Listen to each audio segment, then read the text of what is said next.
பெரிய பெரிய அரசியல்வாதிகள் அவங்கெல்லாம் வந்து ரட்சிக்கப்பட்டவங்க இருக்கிறாங்க.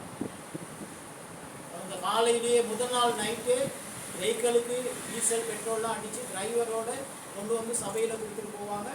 இந்த 24 மணித்தியாலம் இன்னைக்கு சர்ச் வேலைகளுக்காக பாஸ்டர் வெஹிக்கிளை நீங்கள் பாருங்க.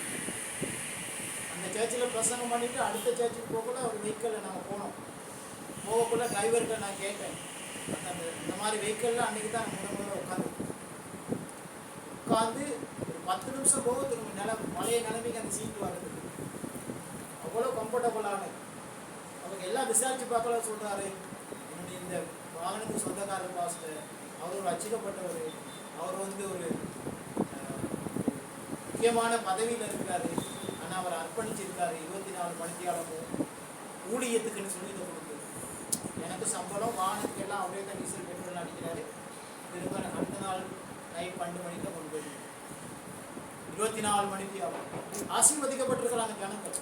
நம்ம பாருங்க, எதை எடுத்தாலும் கர்த்தர் கணக்கு பார்த்து தான் செய்வோம். ஏன் போன கிழமை போன இந்த கிழமை போகணும், ஒரு கிழமைக்கு ஒரு நாள் போனால் 10 ஒரு மாதத்தில் அது கம்மியான அன்னைக்கு மட்டும் போவோம். ரெண்டு மார்ந்து குடிக்கிற மாதிரி கொஞ்சம் குடிச்சிட்டு வந்துட்டா ஓகே. அதான் ஒரு சபையில் ஒரு பாஸ்டர் அந்த காலத்தில் வந்து இப்போ மாதிரி தனி கப்ஸில் கொடுக்குறது, ஒரே கப்பில் தான் எல்லாத்துக்கும் கொடுக்குறது. பாஸ்டர் வந்து இப்போ 50 பேர் வர்றாங்கன்னா 50 பேருக்கு தான் பாஸ்டர் செட் பண்ணி வச்சிருப்பாரு. 50 பேரை உட்கார வச்சு கொடுத்துட்டு போல 25வது ஆளுக்கு அவ்வளோதையும் வாங்கி கொடுத்துருக்காரு. இந்தியாவில் 25 பேருக்கு இல்லைப்பா. மாசமாக இருக்க ஐடியா வரும் தான் டக்குனு பேசி கொண்டு போட்டு பாட்டு பாடி யாரையாவது அனுப்பி திரும்ப வாங்கிட்டு வந்து செட் பண்ணி 25 பேருக்கு கொடுத்த பாஸ்டருக்கு இப்போ பிரசங்கம் எல்லாம் பண்ணி முடிக்கிற வரைக்கும் இந்த எஜமானனை சந்திக்கணும். யார் அவ்வளோத்தையும் பிடிச்ச இந்த புண்ணியவானை என்ன செய்யணும், சந்திக்கணும். ஒரே இது பிரசங்கம்லாம் முடிஞ்ச மாதிரி பாஸ்டர் தனியாக கூட்டிட்டு போய் கேட்டார், என்ன தான் இப்படி ஒரு வேலை செஞ்சுட்டீங்க, சின்ன கொஞ்சம் இருந்தால் என்ன மாதிரி தெரியும். என்ன மனுஷன் என்ன தெரியுமா சொன்னாங்க, ஏன் கேட்குறீங்க பாஸ்டர், நான் செஞ்ச பாவத்துக்கு இது போதாது பாஸ்டர். அப்போ கொம்மியனுக்கு அவர் எதுக்கு வராரு, 24 30 நாளும் எல்லாத்தையும் செஞ்சு முடிச்சுட்டு ஒரு நாளைக்கு வந்து அவ்வளோத்தையும் அடிச்சுட்டா இல்லை, அன்னைக்கு மட்டும் வந்தால் போதாது. நம்ம டியூட்டி வந்து கட்டாயம் வேத வார்த்தைகள் முறைமையின்படி நம்ம கையாள. யூதர்களுடைய காலத்தில் இப்போ உள்ளவங்களாக இருந்தாங்கன்னா ஒருத்தம் கூட இருக்க மாட்டாங்க. யூதர்களுடைய சட்ட திட்டங்கள் வந்து கட்டாயம் கடைபிடிச்சே ஆகும். நான் பார்த்த ஒரு வீடியோவில் யூத ஜெபாலயத்துக்கு வெளியே இருந்து சின்ன பிள்ளைங்க பெரிய ஆளுகள் எல்லாம் அவங்களுடைய அந்த அடிச்சுவடுகளை வைத்துக்கிட்டு ஒவ்வொருத்தரும் மண்ணை கூடி தியானிக்கிறான். யூதர்களுடைய கையில் இருந்த புத்தகங்கள் அவங்க தெரியும். 5 அஞ்சாகமங்கள், ஆதியாகமம், யாத்திராகமம், லேவியர்கள், என்னாகமம், கட்டாயம் அத்தனை வசனங்களையும் சின்ன பிள்ளைகள்லேருந்து பெரியவர் வரைக்கும் எல்லாரும் பாடமாகியிருக்கும். அதனால தான் அந்த யூதர்கள் இயேசுகிட்ட வந்து ஆகிய பண்ணாங்க. பைபிள் தெரியாமல் ஆகிய பண்ணலை. அந்த இப்படி சொல்லியிருக்கு, அப்படி சொல்லியிருக்கு, அங்கே சொல்லியிருக்கு, இங்கே சொல்லியிருக்கலாம் சொன்னது கேட்டால், நம்ம ஆளுகள்கிட்ட பைபிள் இருக்கு, அது படிக்கிறதும் இல்லை, தொடுறதும் இல்லை, கிறிஸ்தவங்கன்னு தெரியும். சோதனையெல்லாம் வர்றதுக்கு காரணம், இயேசுக்கு சோதனை வந்த நேரத்தில் வார்த்தையை மட்டும் தெரியாமல் இருக்கிறது காரணம் என்ன நடந்திருக்கு, கட்டாயம் தோல்வி அடைஞ்சிருப்பார்.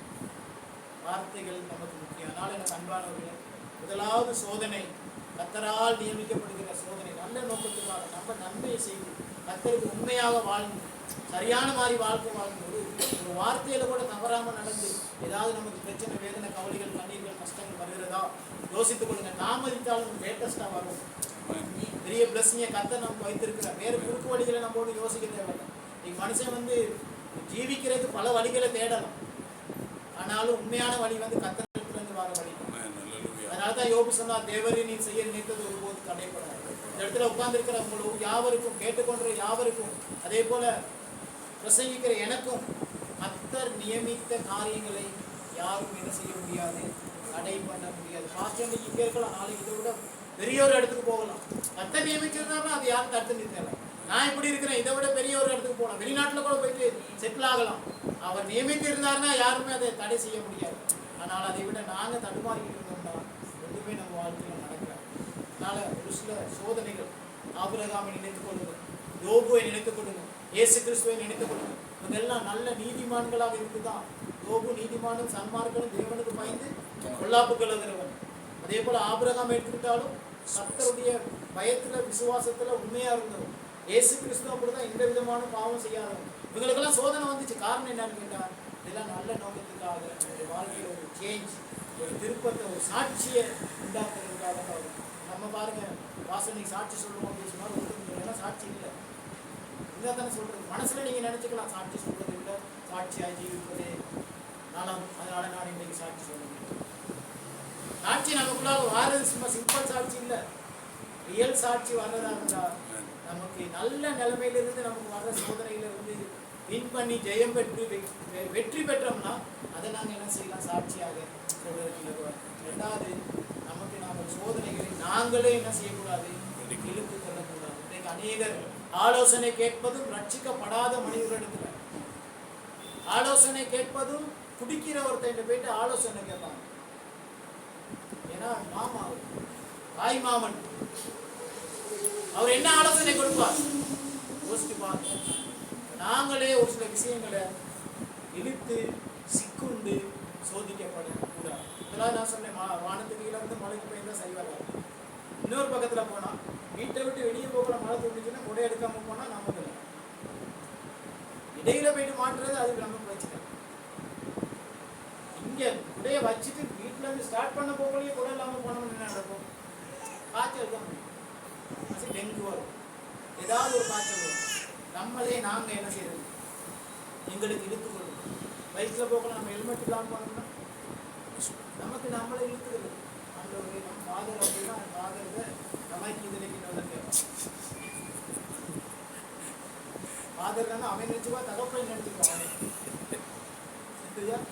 நிறைய நம்மளாலவே நாங்களே இழுத்துக்கொண்ட சோதனைகள் இருக்கு. அதனால எனக்கு அன்பானவர்களே, கர்த்தர் எங்களை நல்ல நோக்கத்துக்காக ஒரு சில டெஸ்ட்டுகளை எங்களுக்கு வைப்பார். அதை நாங்கள் அன்பாக நாங்கள் ஏற்றுக்கொள்வோம். யாக்கோபு புத்தகத்தில் சொல்லப்பட்டதை போல அது எங்களுக்கு பொறுமையை உண்டாக்கும்.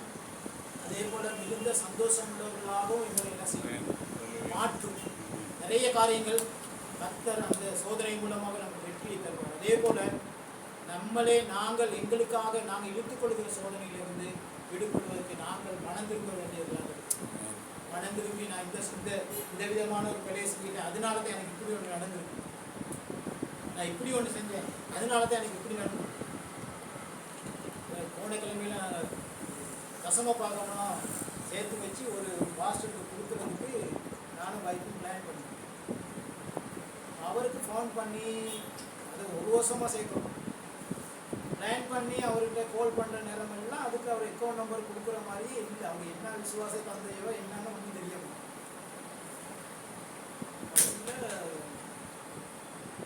போன கிழமையில் என்ன செஞ்சுன்னா அதை எடுத்து இன்னொரு பாஸ்டருக்கு நான் கொடுத்துருக்கேன். அவருக்கு தேவை இருக்கிறது, அவருக்கு கொடுத்தாச்சு. கிளியர் அமௌண்ட் வந்து எங்களுக்கு வர வேண்டியது அடுத்த மாதம் வரலாம். வைஃப் சொல்றாங்க, நீங்க மாற்றி கொடுத்தனால தான் அப்படி நினைக்கிறேன். இவருக்கு கொடுக்க வேண்டியது என்ன, இன்னொரு ஆள் கொடுத்துட்டீங்க. நான் சொன்னேன் என்னன்னு கேட்டால் அவர் கேட்டு ஒரு வருஷமா கேட்குறோம், அவர் பதிவு சொல்ல மாட்டேங்கிறார். இவர் தேவையோடு இருக்கிறாரு. இவருக்கு நல்லதே தான் நம்ம செஞ்சோம். பாரில் கொண்டு போய் கொடுக்கலையே, கோயிலில் கொண்டு போய் காணிக்க போகலையே, ரோட்டில் போகிறவங்க கொடுக்கலையே. இவரும் ஊழியக்காரர், அவரும் ஊழியக்காரர், இவர் கொடுக்குறது அவருக்கு கொடுக்குறது.